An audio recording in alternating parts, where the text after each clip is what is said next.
Hi, I'm Kelly. In today's video, we talk about the 4 T's of painting and how those 4 T's can make you a better miniature painter.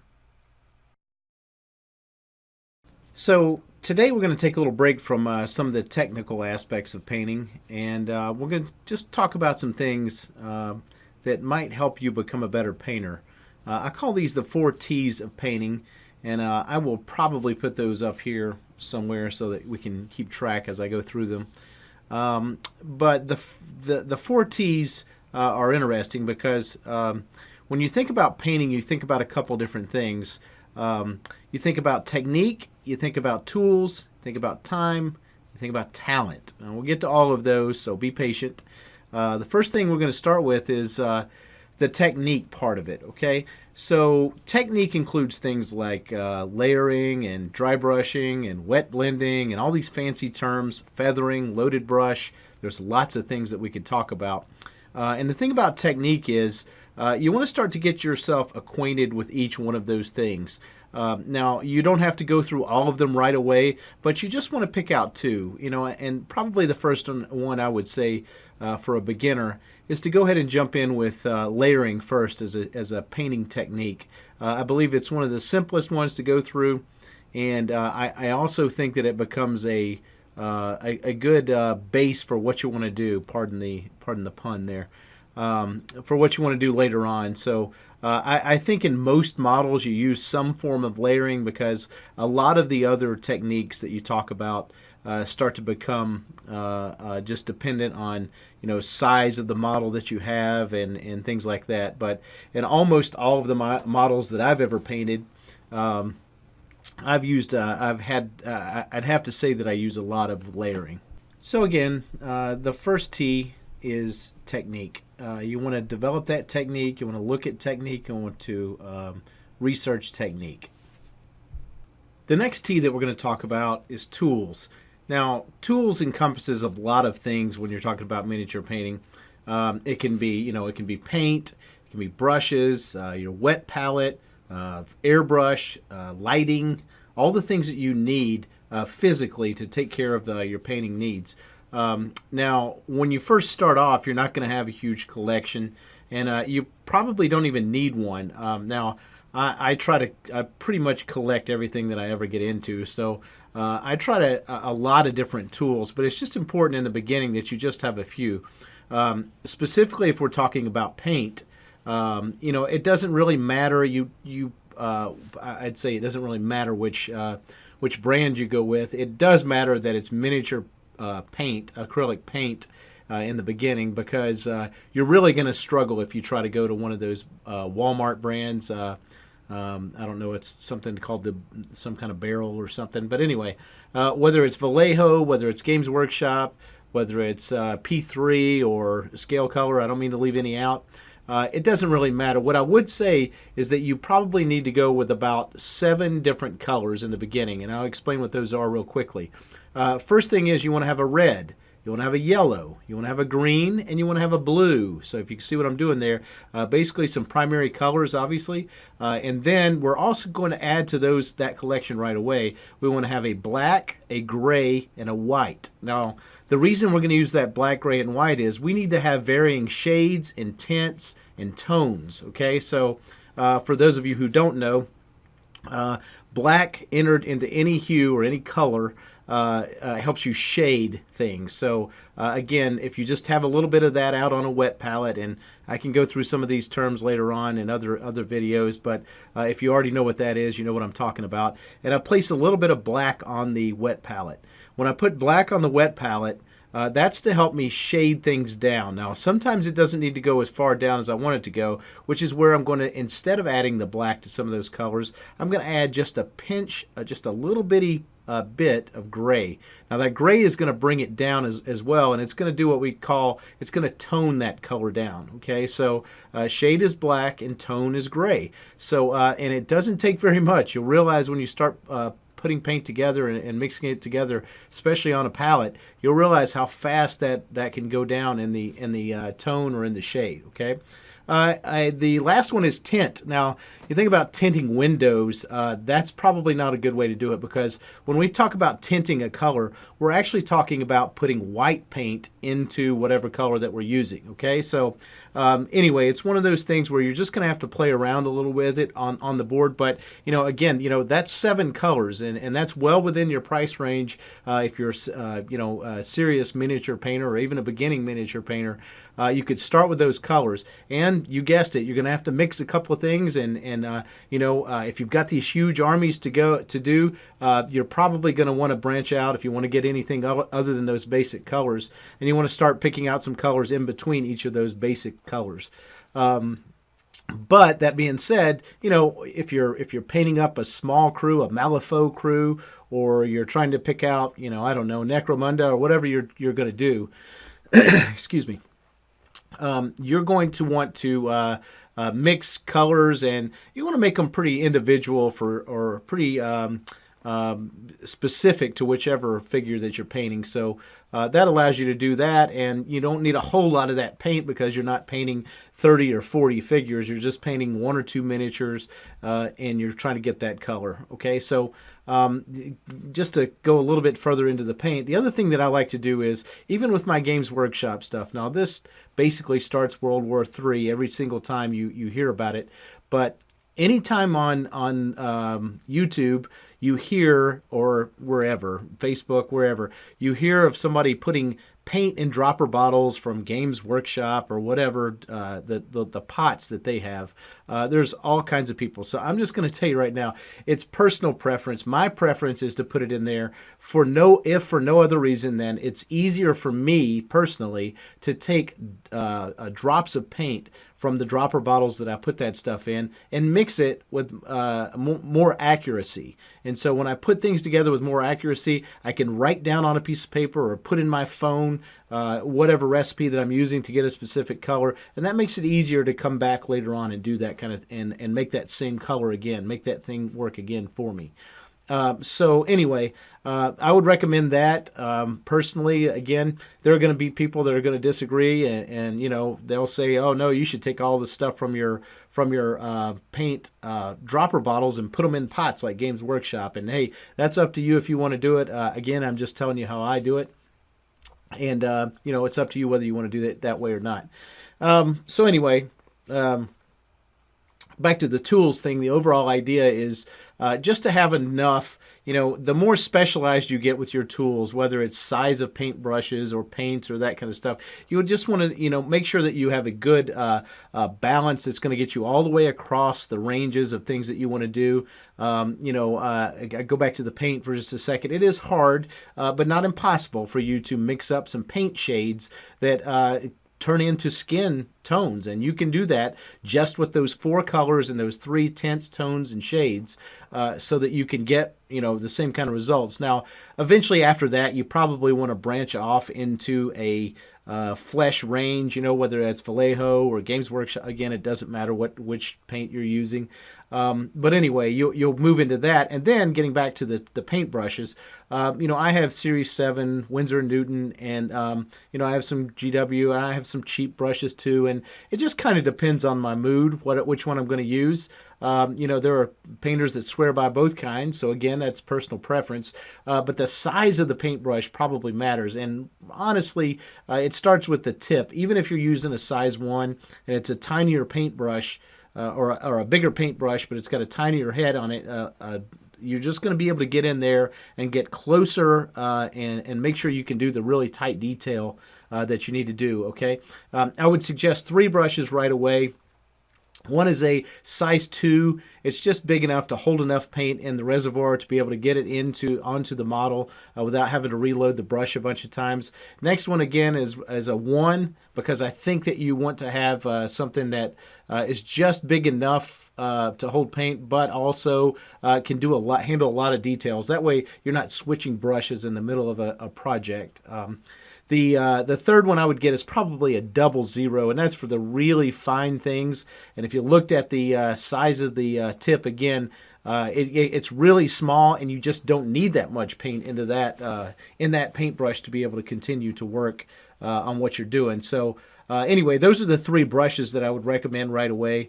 Wet palette, you need to Google that if you don't know what that is. Again, I'll do some other videos that'll kind of explain, and especially when I show you around the painting area for, I don't really have a name for it, area that I use just around my studio, then you'll see what I'm talking about when it comes to that. Lighting is very important. If for no other reason than you don't get a headache in the middle of what you're doing on a long project. There's some of the other things. Airbrush, if you don't have an airbrush right away, I would not sweat it. That's just not one of those things that I think is necessary for the beginner painter. I'll do some airbrushing videos, and I've already done a few. If you want to check out one, I did one on zenithal highlighting, which, by the way, you could use with just the black, the gray, and the white paint that we talked about for the shades, the tones, and the tint. Anyway, if you want to look at that, you can watch right here. So, moving on, sorry, go back to the end of the second T, which was tools. Just having these different things gives you opportunities to paint more miniatures and keep going. So the first one was technique. The second one is tools. The third one of the four T's is a big one, okay? So this one is time. Now, I see what you're saying already. You're like, Kelly, you just went through two things I needed to spend time on. Yes, that's true. You need to spend time looking for and collecting the proper tools that you'll need. Now, again, you don't need everything. With the tools, we talked about paintbrushes, we talked about the paints, the few colors that you would need right away just to get yourself started, and then you'd be able to branch out. We also talked about, as far as technique, you're going to have to spend some time in each one of those techniques. Okay, so again, picking out one or two. I think I said one. I only told you one earlier, starting with layering. But let's say the second one you did was dry brushing. You just want to spend time practicing those things. And the good news is, if you're playing an army game, a war game that's tabletop. You probably have some bigger armies. So if you have bigger armies and you need to get those painted, those are great times. Just your general, run-of-the-mill trooper is going to be a good starting spot to work on some of the things you need to work on. Specifically there, you could work first with the layering, and then you could go back and you could dry brush some highlights or dry brush some edges and that kind of thing.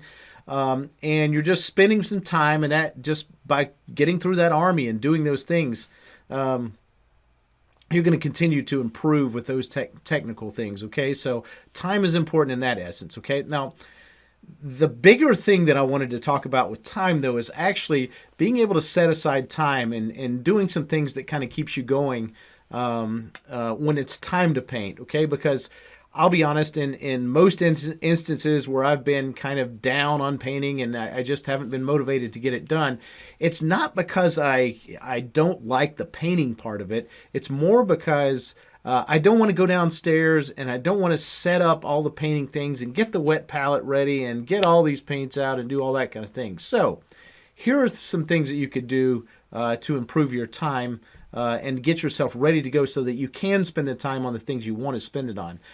Some suggestions, and there's probably a list 1.5 miles long, but some of the things that I use are, number one, a lot of times I'll take some extra time when I'm not actually going to be painting, and I'll just look at a model that I'm going to paint, and I'll show you some examples of that later on as we continue to do more videos. But one of the things that you'll do is you'll look at those look at those miniatures, and you'll start to decide what color paints do I want on this miniature. Sometimes that can be as easy as looking at the box art and seeing, okay, I'm going to need a red here, I'm going to need a yellow there, I'm going to need a blue there, or whatever. I'm going to need to mix up color for this or that, and so I need to get two colors and set those aside, and I'll start pulling those paints away and put them in a working tray. Okay, so this again, sometimes I do it right before I paint, but sometimes it's just, hey, I got a couple minutes, I just want to look at this miniature, and I want to grab two things, and I want to put them in, I just want to put them in the tray and get them ready so that when it's time to mix it up, it's right there for me, and I don't have to go searching for whatever color I'm going to use. Okay, I am going to do a video on on the color theory and some things that might help you there, and picking those colors. But for the beginner, it's probably easiest to look at something that's already been painted and then try to match that and then start to branch out into the other colors. So that's one of the big things that I would say right away. Some of the other things I'm sure you've heard before, put a podcast on. There's lots of podcasts out there, and however you choose to look at it or listen to it, it's up to you. Some people can do like, they might be able to do Netflix on this side. I don't like doing that because I do tend to look at Netflix more than I look at the model when that starts to happen, especially with some of the great shows that they put out. But anyway, podcasts and audiobook, music, I tend to get bored with the same music after a while. And if I'm making a video, you don't want me singing along. Trust me, you don't want that.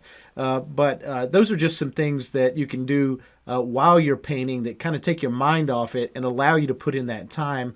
And honestly, when you start to work time by time, if you'll keep your miniatures, this is kind of an extra little added suggestion. If you'll keep those miniatures in little groups, so I would say 4 or 5. So just maybe a half of a section, or I'm thinking Flames of War, but Games Workshop, just one unit. So 4 or 5 guys.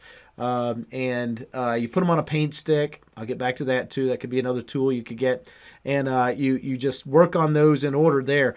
If you keep that group small, you'll get through those miniatures, those 4. Now, you won't get through all 50 of them really fast, but you'll get through them. And to me, the motivation comes back from, I've put time into this, and now I can obviously, I can see what the result is, and I'm happy with the way that it looks, and boom, that just builds up my motivation to keep painting. So that's another way that you can get ready to use time, is to go ahead and get those figures ready.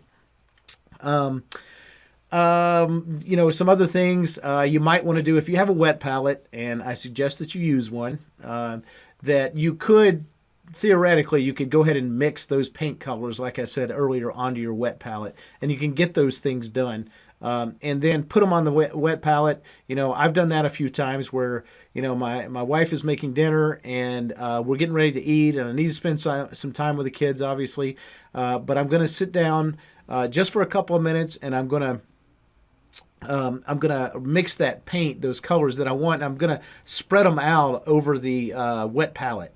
And so when I put them on the wet palette in different areas, I know what paint is where, I know what color is where. I'll mix those paints up and get them ready to go, and put the lid right back on top of the wet palette, go eat dinner, go put the kids to bed after we've played for a while and wrestled around, and we've had that family time.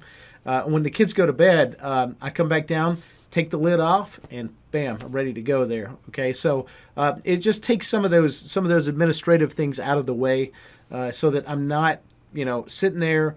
Again, that was one of the big things for me, was getting started, was I didn't want to come downstairs and do 20 things to get ready to paint, which took me a half an hour, and then I, maybe feel like painting for another 30 minutes. If all those things are done before I sit down, I know that when I sit down, I'm going to get 1 solid hour at least. And, the thing about it is, if everything's there and ready to use and ready to go, that includes getting my water ready, that includes having paper towels nearby, having the idea, maybe having my whatever kind of reference that I want to paint those colors. If I have that stuff, that miniature, if I have that stuff ready, that means when I sit down, sometimes I'll get lost in what I'm doing, and I'll paint for 2 or 3 hours.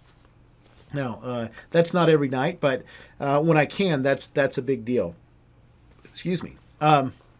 So the last bit of advice I can give you, as far as making you want to put in the time, is make a YouTube video. And it doesn't need to be a fancy station or a channel, or you don't need all kinds of fancy logos and that kind of stuff. Just video yourself doing it, and listen to music while you do it, and if you just post it for yourself or for your friends, or if you want to make a YouTube channel. But I find also that does actually motivate me to put in the time for that. Okay, so going back again, we started with technique. The second one was tools. and the third one was time, and how to implement, how to use that time, both in terms of your tools and your technique, and also in terms of, hey, how to maximize my time when it's actually time to sit down and do the painting.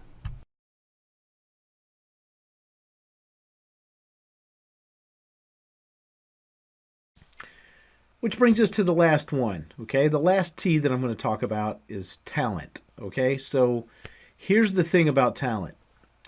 Some people look at talent as this, this thing that's just out of reach, and they wish that they had this talent, or they wish they had that talent. In a lot of, areas where things are very specific, you do need some natural talent. But here's my take on talent. Everybody in this hobby, miniature painting, has talent, okay?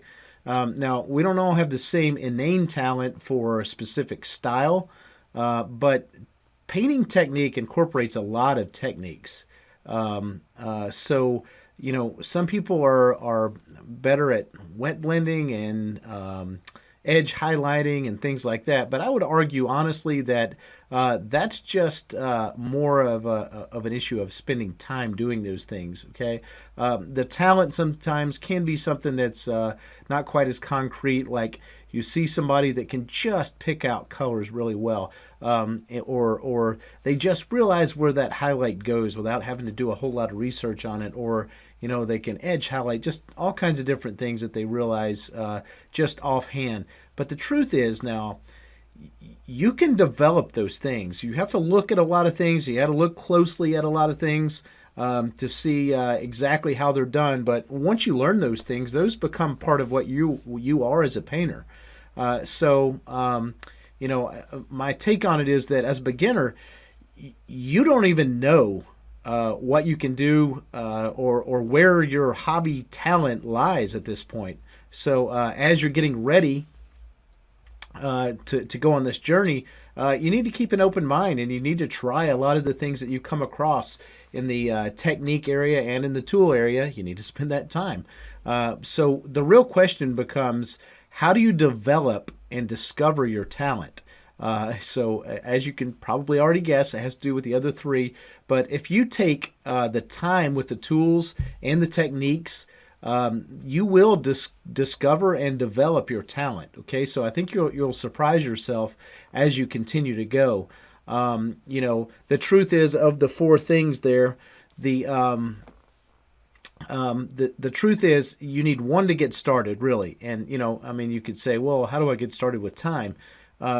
The first thing you could do, if you don't have any of the other things going on here, is you could take the time to watch videos, to read just about different techniques, and read about different tools that you could buy that interest you and you can see yourself using. But anyway, so you could start with just one of the four things, one of the four T's, and you'll be on your way. Now, to be good, you probably have to be able to do two of those things. Okay, so if you have good tools and you have good technique, even if you don't spend an crazy amount of time on it, you're still going to be pretty good. You'll be pretty good as you get better and better. As you get more and more motivated to what you do, you'll spend that extra time, and then it'll keep going.